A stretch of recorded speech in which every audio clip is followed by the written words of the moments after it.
Welcome to the X Zone, a place where fact is fiction and fiction is reality. Now, here's your host, Rob McConnell.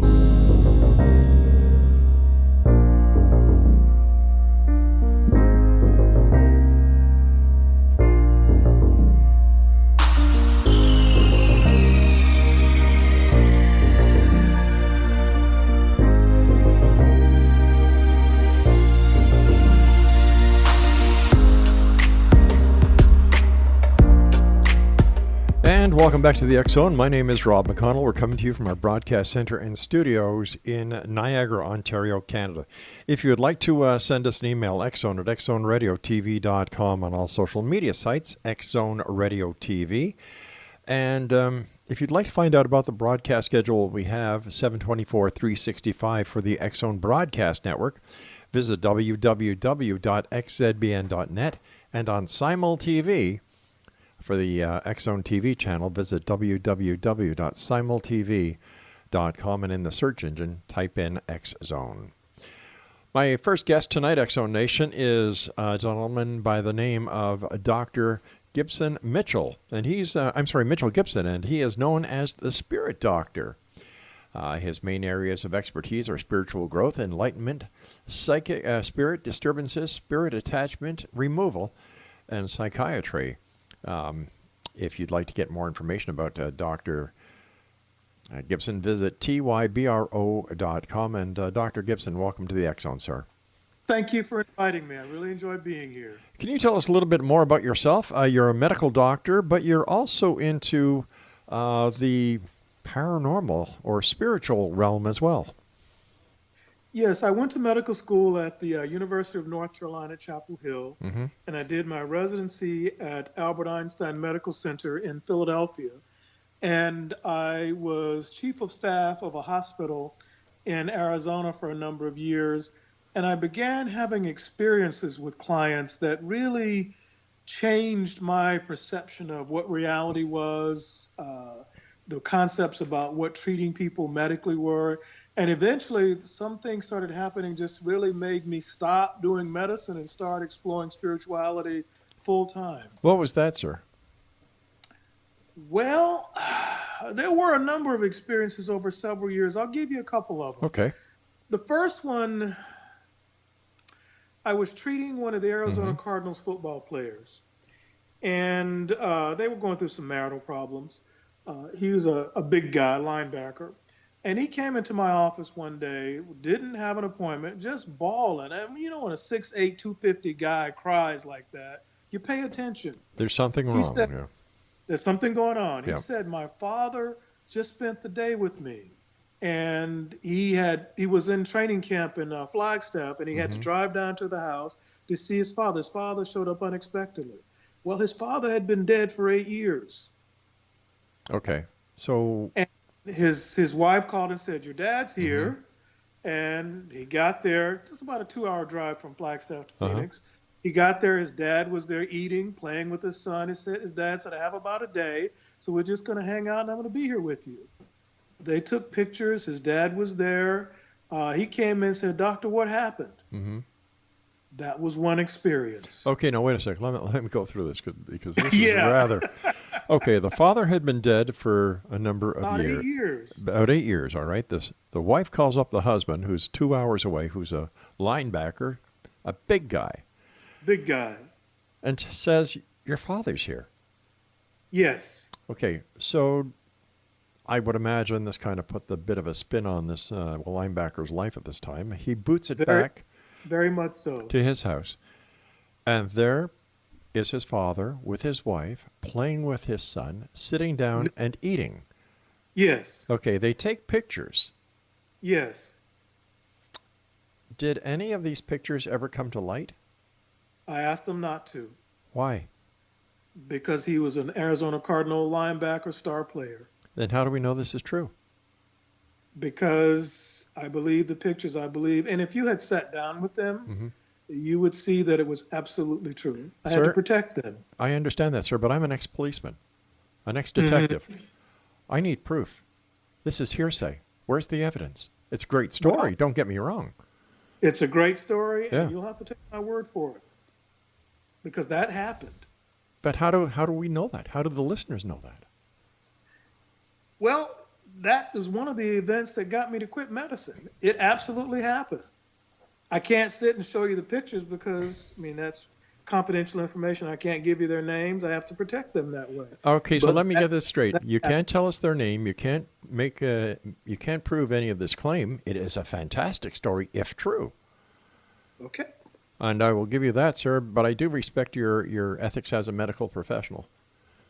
Yeah, as a medical doctor, you cannot discuss clients' names or particulars of their sessions. You can't do that. That's just not going to happen.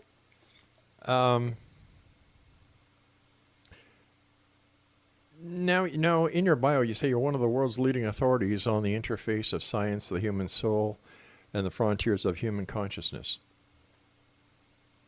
What does one need to do to become a leading authority in that? Well, you need to be invited to speak at some of the world's biggest organizations. I've spoken to American Medical Associations. I've spoken to the Canadian Medical Association. I've spoken in Europe. I've spoken in the Caribbean. I've spoken all over the world. Okay. And I've spoken at some of the largest organizations that weren't strictly medical. Huh. I must tell you, I'm still a little boggled by your first example that you gave us. I've been doing the show for 30 years, and I've never heard of anything like this. Yeah, I hadn't Never. either. I'll give you another one. Okay. A little bit more, perhaps, palatable for you. Okay.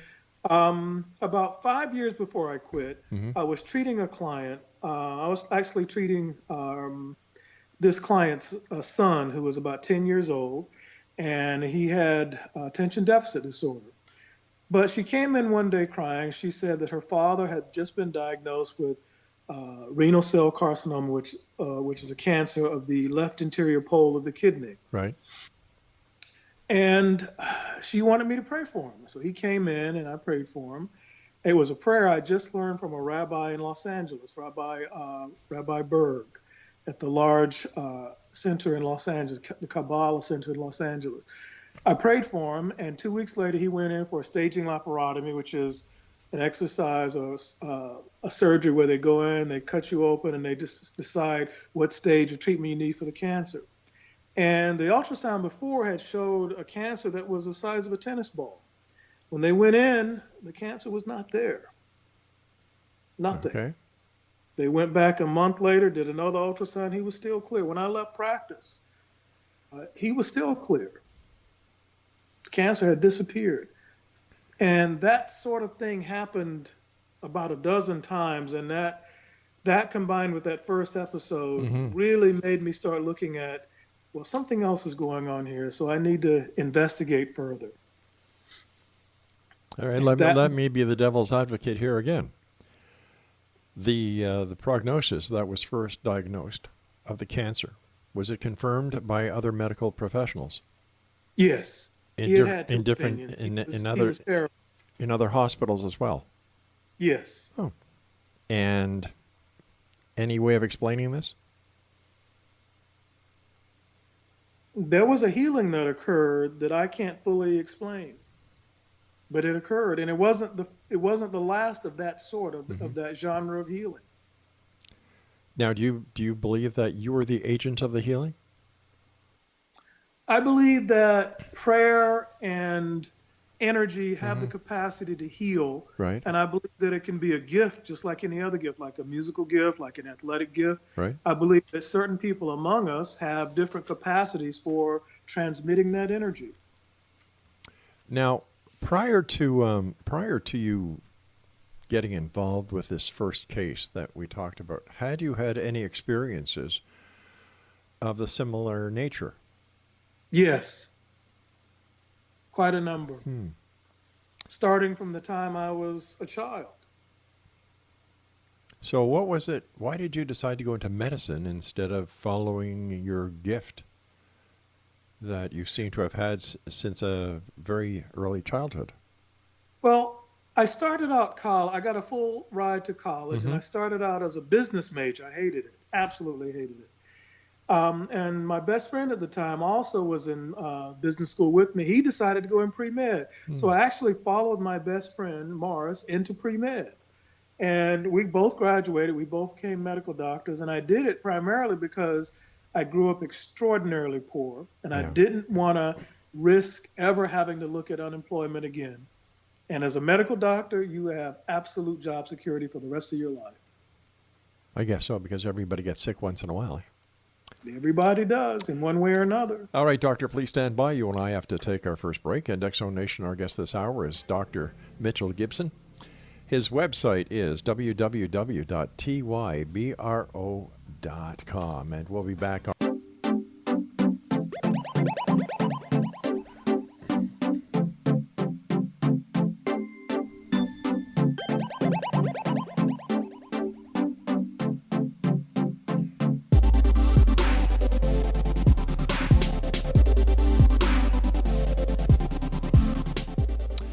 Explanation, our guest this hour is Dr. Mitchell Gibson. His website is, all right, do you have your pencils and paper ready? tybro.com. I must tell you, Doctor, the first story you shared with us still boggles my imagination. How do we explain this? How do we explain somebody coming back from the dead, interacting with family members, sitting down and eating a meal, being photographed, his picture being captured in a photograph? How do we explain this?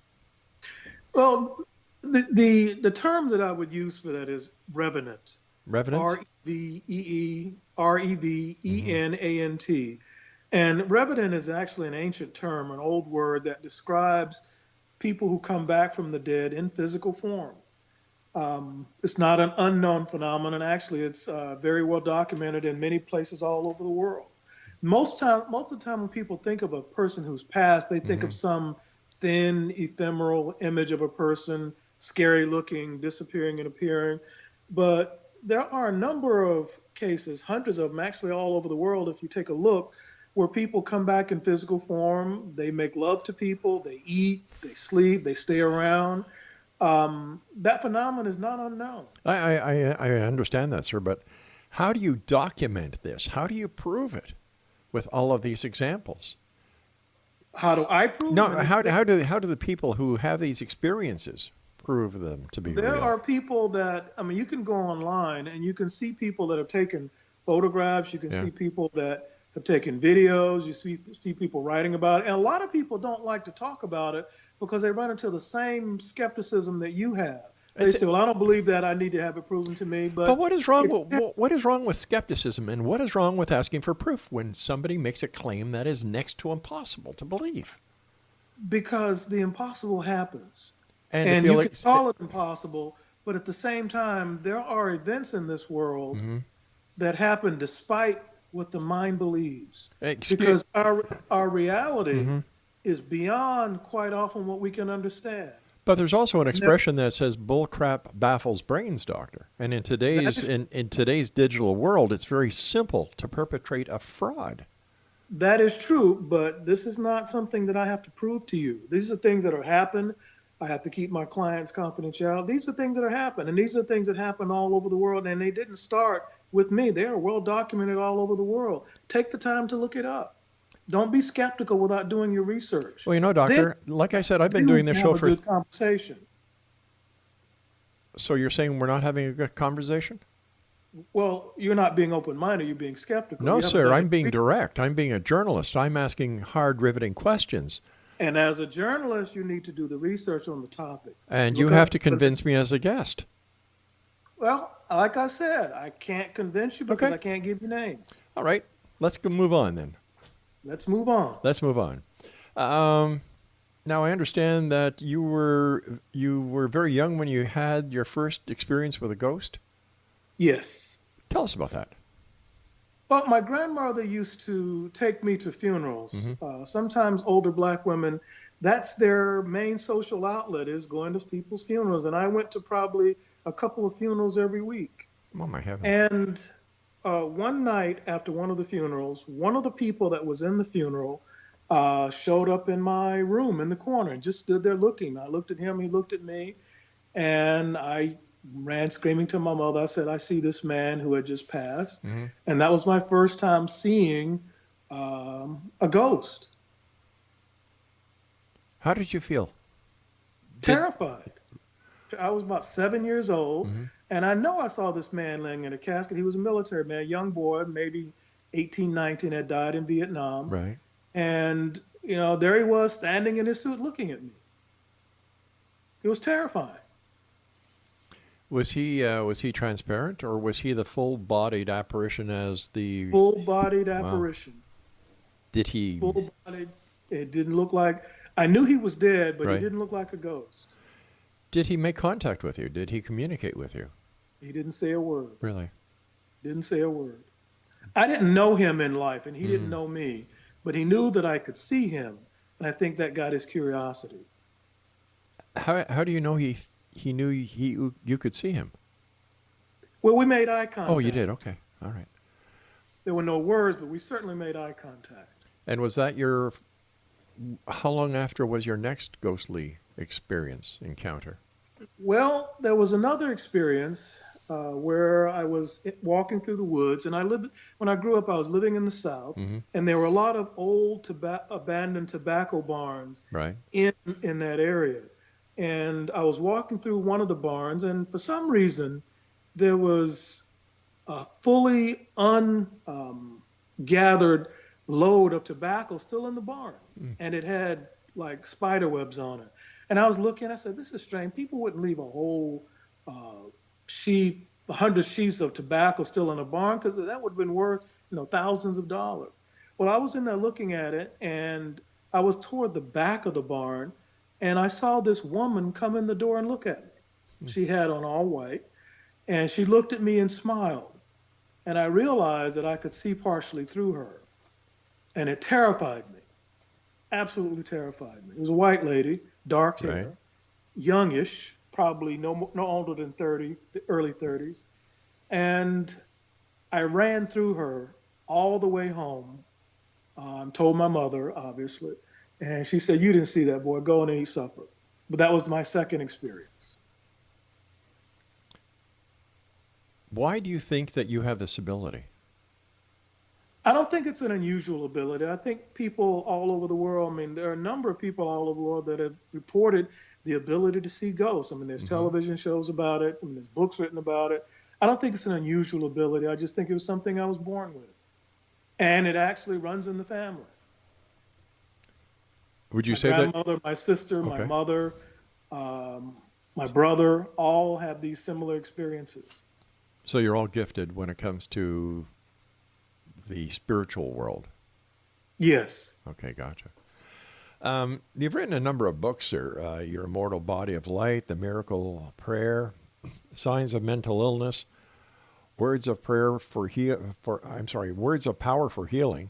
The Secrets of the Spiritual. I'm sorry, and that's where the page ended. Where do you get the inspiration for your books?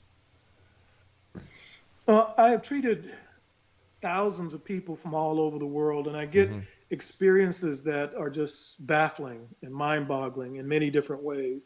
And I get it from people I work with. I get it from colleagues. I get it from people I meet at seminars we give. So I have a lot of different sources. Why do you think that there's such an insurgence of interest when it comes to spirituality these days compared to prior to the internet? I think the internet gives people a chance to gather information about anything you can think of. It is one of the first times in history where mankind has the sum total of human knowledge at his fingertips. And it allows a person who doesn't speak a language to search a Chinese website or a Russian website, or to go to Oxford's library, or to look into a book they couldn't otherwise even know existed. It opens up the world of knowledge to the average person. And I think that has given us a way to look at the supernatural in a way that we really haven't had available to us. But would you, my own opinion of the internet is that it's the world's largest septic tank that man has ever created because there's more crap in it than anything else. There is a lot of that too, but there's Yeah. also a lot of knowledge that is very useful. There's Like- a lot of everything. Sure there is. But how do you tell somebody that who is dead interested in, for example, ghosts, and no matter what they read about ghosts, to them it's real, because if it's in the internet, if it's on the internet, if it's in the etheric cloud, it has to be real. How do we... That's not necessarily true. The internet is unedited. That's and true. You can put anything you like on the internet at any time. Yeah. So people have to read it with a conscious mind. That being said, there's a lot of things on the internet that are true that are absolutely fantastic. And there's things on the internet that are absolutely untrue.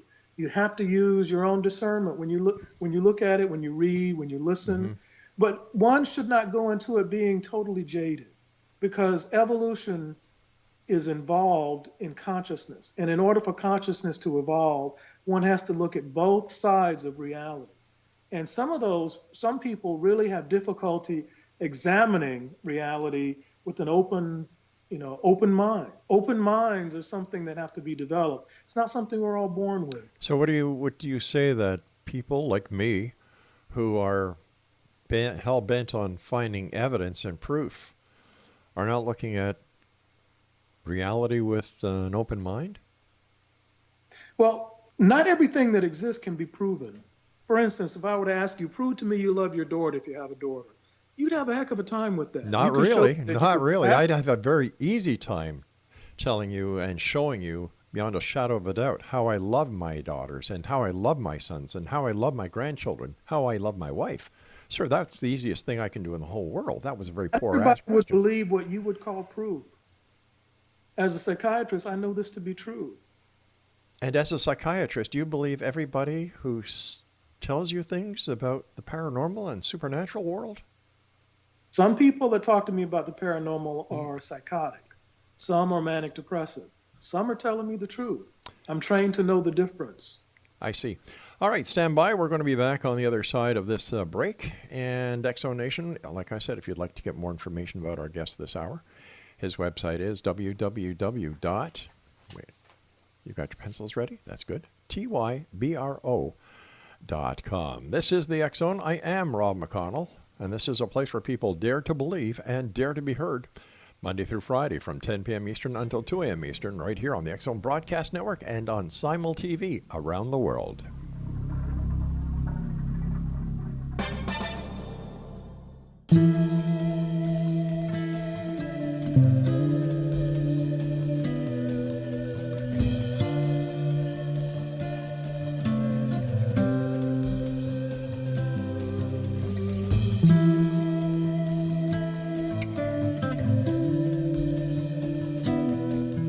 Explanation, Dr.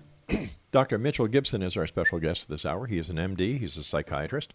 He is also a very well-known author, and he does a lot of work when it comes to spirituality and New Age consciousness. His website is www.tybro.com. I understand that you and your wife did a consciousness event at Carnegie Hall. How did that go, sir? We had a packed house. That was on August the 18th, 2018. Mm-hmm. And it was a beautiful Friday night. Right. And we were invited by the curator of Carnegie Hall, who had heard about our work. Mm-hmm. And it was a life-changing experience. It was funny. The lady that took care of us there, she actually gave us the dressing room that Frank Sinatra liked to use there. So there was a piano in there. Mm-hmm. There's a lot of memorabilia about him. So it was something I just will never forget. You said it was life-changing. How was it life-changing, and who was it life-changing for? Well, Carnegie Hall is one of the most historic presentation halls in the world. Mm-hmm. It is a place where traditionally it's been over 100 years since a spiritual teacher is presented there. Paramahansa Yogananda was the last spiritual teacher to be invited there. So it was historic because we were the first spiritual teachers to be invited to teach there in over 100 years. And we were following in the footsteps of one of my heroes, Paramahansa Yogananda. Now I understand you did the master class on higher consciousness. Now, that's right. What is higher consciousness, sir? Consciousness occurs in different, let's just call them gears. Okay.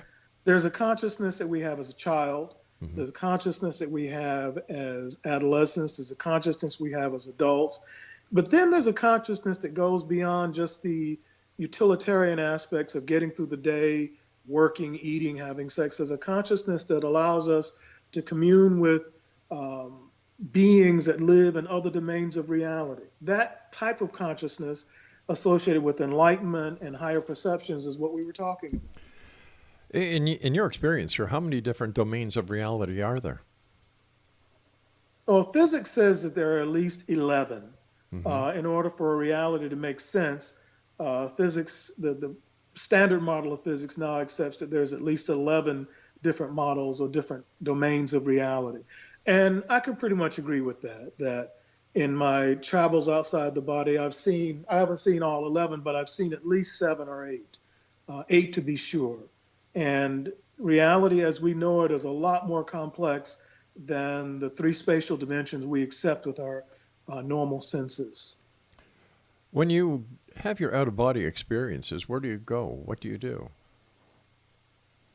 Well, out-of-body experiences are unique in that when you first start having them, Mm-hmm. you really can't control where you go. You leave your body. You can mostly walk around this plane of existence that we call Earth at first. And then you learn that there are doorways that exist in this plane of reality that will allow you to slip into other domains that are close by. I've gone into something that you can describe as the underworld. I've gone into the domains that look like something that's a little higher than Earth, brighter, different sorts of more elevated beings. And so you can call them the underworld, you can call them the higher worlds, etc. But there are places that are, in some cases, even more real than our physical world. How do you find Or your at way? least they feel that way. How do you find your way back to your body? Well, there is a connection between the physical body and your awareness. And so it's not like you lose your body, Mm-hmm. but you recognize that there's something that's calling you back, like if you're like a hunger to Right. get back into your physical form. And just thinking about it, following that hunger, you find yourself back in. Okay, but has anyone who's ever gone and had an out-of-body experience nearly never come back? There are some people that have died. I have read about those experiences as well. Unbelievable. Now with these alternate or these domains of other reality, and I believe they're like quantum physicists, but really believe there's 11 others. Is this where the extraterrestrials that are being seen or interacting with, or these UFOs that people talk about, are coming from? Possibly. I don't know. Mm-hmm. I have talked to a number of people, experts included, that have tried to surmise where UFOs and where extraterrestrials are coming from. Right. The term extraterrestrial means extra land. And so it doesn't always imply, as many people think, that they're coming from other stars or other planets. Some people believe that they're coming from domains on our own planet, that there are places that we haven't explored on Earth that they live in, that they're visiting us from. Some people believe that they are coming from other planets. Some Right. people believe they're coming from other dimensions. There really isn't a really clear consensus as yet as to where they're coming from, but 2 to 4% of the American population consistently reports them. A number of people in this planet consistently report being abducted by them and having Mm-hmm. contact with them. Right. So it's kind of hard to deny that they exist. And they've been being reported for thousands of years. Have you yourself, sir, ever seen a UFO? I have. The first time I saw a UFO, I was probably about 6 years old, and it was a cigar-shaped craft that was hovering maybe 100 feet above the forest near my home. It didn't make a sound. It was just hovering there. And as I was looking at it, it hovered in the air about an hour. Now, where we lived was pretty far out. We were probably 7, 8 miles away from any settlement or town. That's how far out we lived. Mm-hmm. But when it took off, it just took off toward the north and didn't make a sound. That was the first time I ever saw one. The first time. How many other times have you seen them, sir? Too many to count. Really? Too many to count. Before I moved to North Carolina, I lived in Arizona near an Air Force base, near a military base. And we saw more UFOs than I could count. Is it possible that a percentage of what you were seeing were actually military experimental craft? It could be. Yeah. But it's still a But UFO because you don't know being it. unidentified, it could Yeah. have been military, it could have been anything. But I saw them. Why do you think they're here, and do you think that they pose a threat to humanity? You know, I think that there are as many different motives for them being here as there are races of beings visiting us. I believe that some of them are benign. I believe that some of them are altruistic, even that they might be trying to help us evolve. I think some of them are malevolent. So I think that their motives are as varied as their presence. Do you think that there's a spiritual connection between the visitors and our own history, for example, biblical accounts? I think that some of the connections are spiritual, and I think some of the connections just defy what we would call rational explanation, especially the ones where you have cattle mutilations and people being abducted, and some of them just don't make sense right away. As a psychiatrist, have you ever examined anyone who claimed to have been abducted by ETs? Hundreds of people. Hundreds. And what is Literally their common thread? I mean, besides the abduction scenario itself. They are terrified. They don't want to talk to anybody about it. They're scared of what people are going to think. They're scared of their families and friends. They are absolutely terrified. So That's the common thread. It's something that people are worried about talking about, but at the same time, they have a pressure to tell somebody. Well, what I was trying to get at is there something that is similar besides the fact that they're scared to death? Is there something in their ancestry? Is there something in the jobs they do? Is there something in their educational field? Is there something in their ethnicity? Is there something in their spiritual, philosophical outlook? The vast majority of people that I talked to were from the Arizona area, some northern, but mostly from the Phoenix area. And the commonality looking for, as I look back through my database, I just don't see one. It was people, young, old, black, white, rich, poor, straight, gay. It just didn't matter. Children, older people, it just didn't matter. They all had experiences. And they were terrified. That was if you're looking for a common thread, that was the main one. They were scared, especially the children. I can understand a child being scared. But what was the main cause of fear for the adults? What they saw. They don't always see grays or human-looking aliens. Sometimes they see insects. Sometimes they see absolute reptilian, monster-looking entities. They were terrified. All right, you and I have to take our final break for this hour. Exonation, if you'd like to get more information about our guest this hour, Dr. Mitchell Gibson, his website is tybro.com. And we'll both be back as we wrap up this hour in the X Zone from our broadcast center and studios in Niagara, Ontario, Canada. Once again, send me an email. Are you a believer or are you a skeptic? X-Zone at xzoneradiotv.com. And don't forget, the X-Zone Radio TV show is available on SimulTV by going to www.simultv.com and just go into the search engine, type in X-Zone. It's also available on Roku and right around the world, and I'd like to welcome a couple of new affiliates. We have affiliates in India, and we have affiliates in Los Angeles, Michigan, Detroit, and Florida. We'll all be back on the other side of this break as we wrap up this hour with yours truly, Rob McConnell. Don't go away.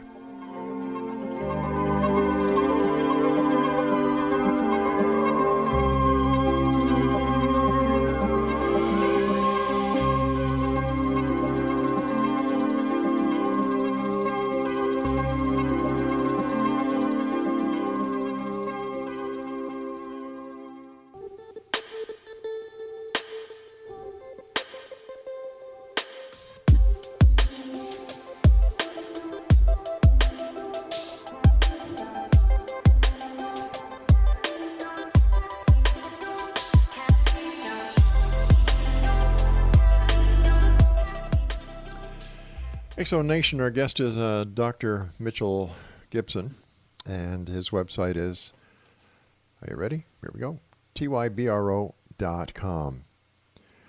I understand that you had an encounter or a meeting with an Egyptian deity named Thoth.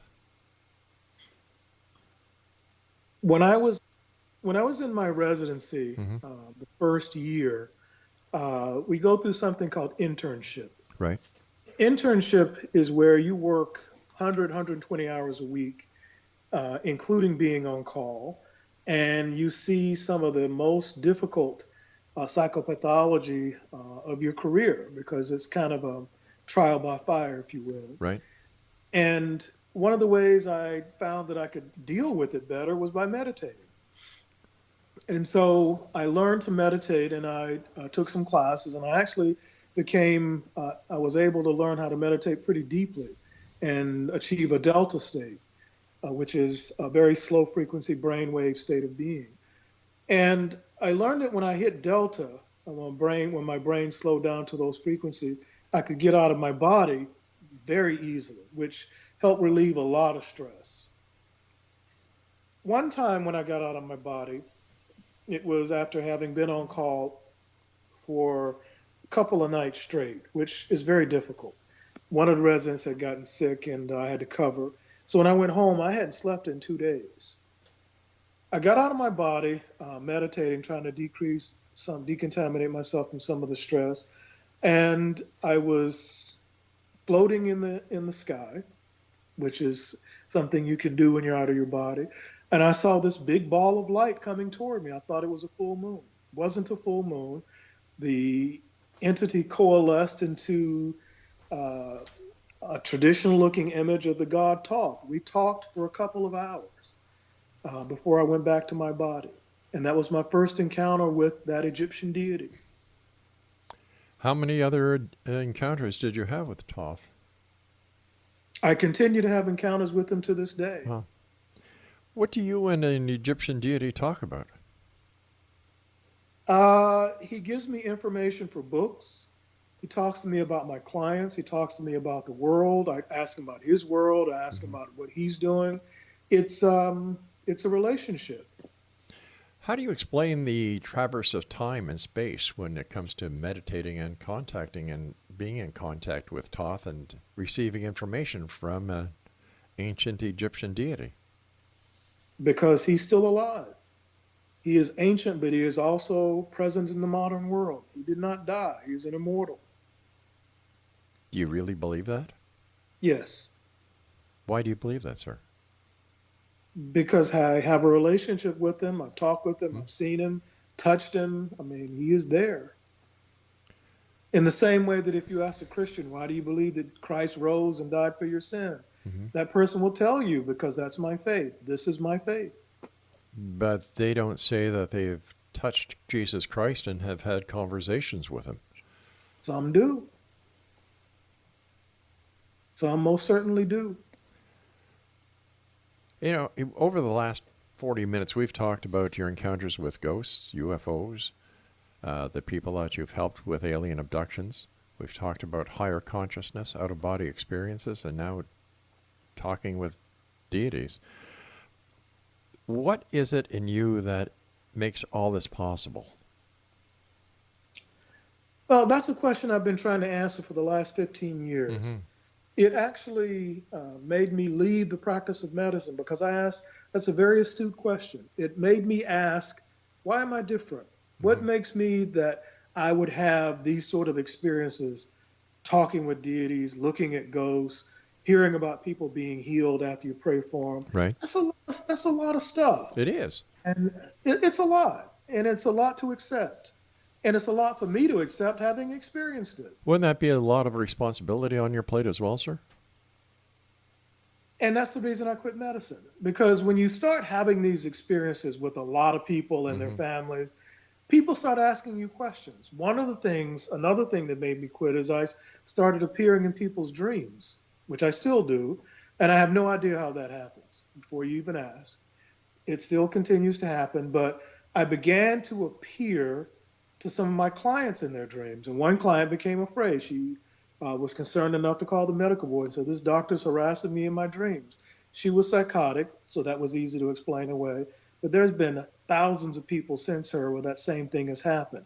I don't understand it. I don't know how it's happened. But I talk to them, I see them, they see Right. me, et cetera, et cetera.